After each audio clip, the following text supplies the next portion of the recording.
Moreover, please submit within 24 hours an explanation in writing with legal basis bakit hindi na member ang Vice President sa National Security Council or bakit hindi ako nakakatanggap ng invitation ng meeting, whichever is applicable.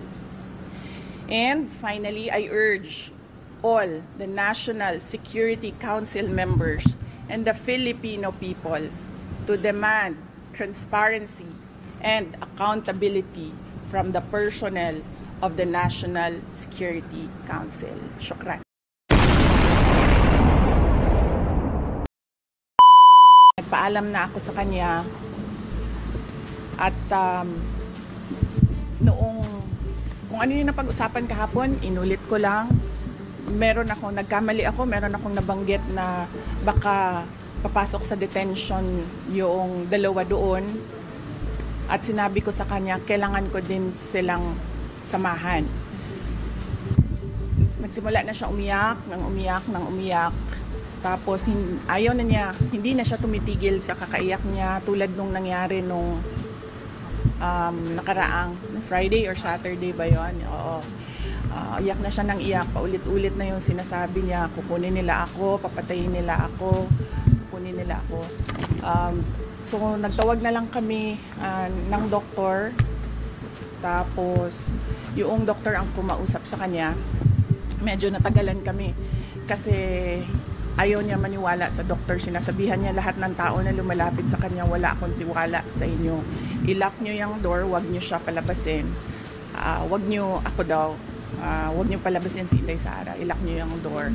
So medyo matagal kanina yung negotiation at pakikiusap at advices ng and reassurances ng doktor sa kanya.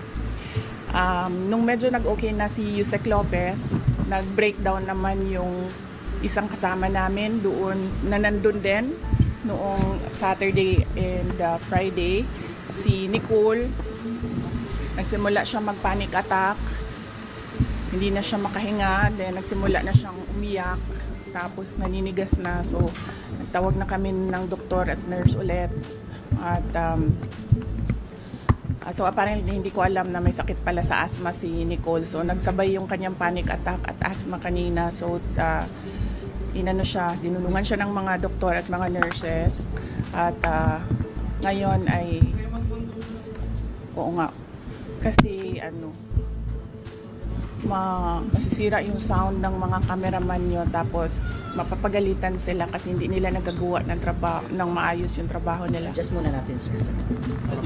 Adjust lang po. Baba lang po muna. Dapat kasi, alam nyo, hindi lang ito yung may foam, pati ito may foam para pag nagbagaan sila, hindi maingay. Okay? Nasaan ako? Oo. So si Nicole, nilagyan siya ng swero kasi sabi ng doktor doon padadaanin yung mga gamot. So medyo nagkalma-kalma na sila doon. Pero hindi na lang umalis si Senator Bato. Nag-concede na lang siya na magstay dito. Kasi yun ang apparently nagpakalma kay Yusek Lopez. So, nandyan si Senator Bato sa taas. So, yun. Pakiusap ko lang sa inyo kung pwede bantayan nyo si Yusek Zulaika Lopez. Kasi lagi namin sinasabi sa kanya na may media sa baba na nagbabantay sa iyo. May media although ang sinasagot niya, wala akong tiwala sa lahat ng tao, pero isa yun sa mga sinasabi namin na reassurances sa kanya na merong media sa baba na nagbabantay sa iyo. Okay, and then ang pangalawa ay yung sagot ko sa ating National Security Advisor, sa ating National Security Council. Nauna na kanina yung written document, yung statement and open letter. Babasahin ko lang siya ulit para sa inyo ngayon, para meron kayong video.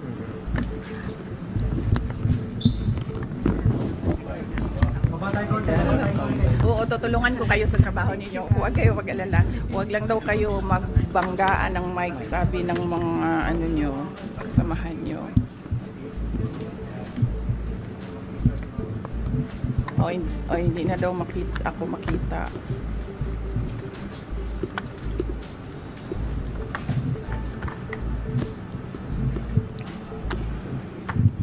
Tatlo si GMA, tatlo online. Siyempre. Bakit tatlo tayo dito? Nagbabantay kay Yusek Lopez. Salamat Salamat sa inyong tulong sa Office of the Vice President at sa mga personnel ng Office of the Vice President. Hindi lang nila masabi sa inyo ngayon dahil lahat sila busy, under pressure, under stress sa kailangan namin gawin lahat dahil ngayong araw na ito, tatlo yung division ng labor namin. Meron sa office, meron sa House of Representatives at meron dito.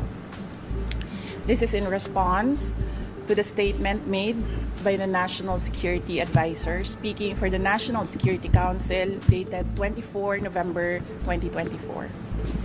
National security pertains to the protection of our sovereignty, the safety of the Filipino population, and the preservation of our democratic institutions. The function of the National Security Council is confined to the formulation of policies and in furtherance of such pursuits, including crafting recommendations to the President. Therefore, I would like to see a copy of the notice of meeting with proof of service, the list of attendees, the photos of the meeting, and the notarized minutes of the meeting where the council, whether this present council or the past councils, resolved to consider the remarks by a vice president against a president maliciously taken out of logical context as a national security concern. In addition, please include in the agenda for the next meeting my request to present to the Council the threats to my person, the OVP institution, and its personnel. As a member of the National Security Council, based on EO 115, December 24, 1986, I do not recall receiving a single notice of meeting since 30 June 2022. Therefore, I request the NSA to please send to me the notarized minutes of all meetings conducted by the Council from 30 June 2022. If at all there is any, I want to review what the Council has accomplished so far in terms of policies and recommendations for national security. Gusto malaman ng taong bayan kung ano ang ginagawa ng National Security Council at ano ang nagawa ng National Security Council. Moreover, please submit within 24 hours an explanation in writing with legal basis bakit hindi na member ang Vice President sa National Security Council or bakit hindi ako nakakatanggap ng invitation ng meeting, whichever is applicable. And finally, I urge all the National Security Council members and the Filipino people to demand transparency and accountability from the personnel of the National Security Council. Shukran. Ma'am, Thank you. ano daw yung tinutukoy niyo na white envelope? Ano daw po yung inutos sa inyo ni Yes, Lisa? yung dalawa lang muna sa akin. I need to help OVP personnel. Pero Thank you. ang support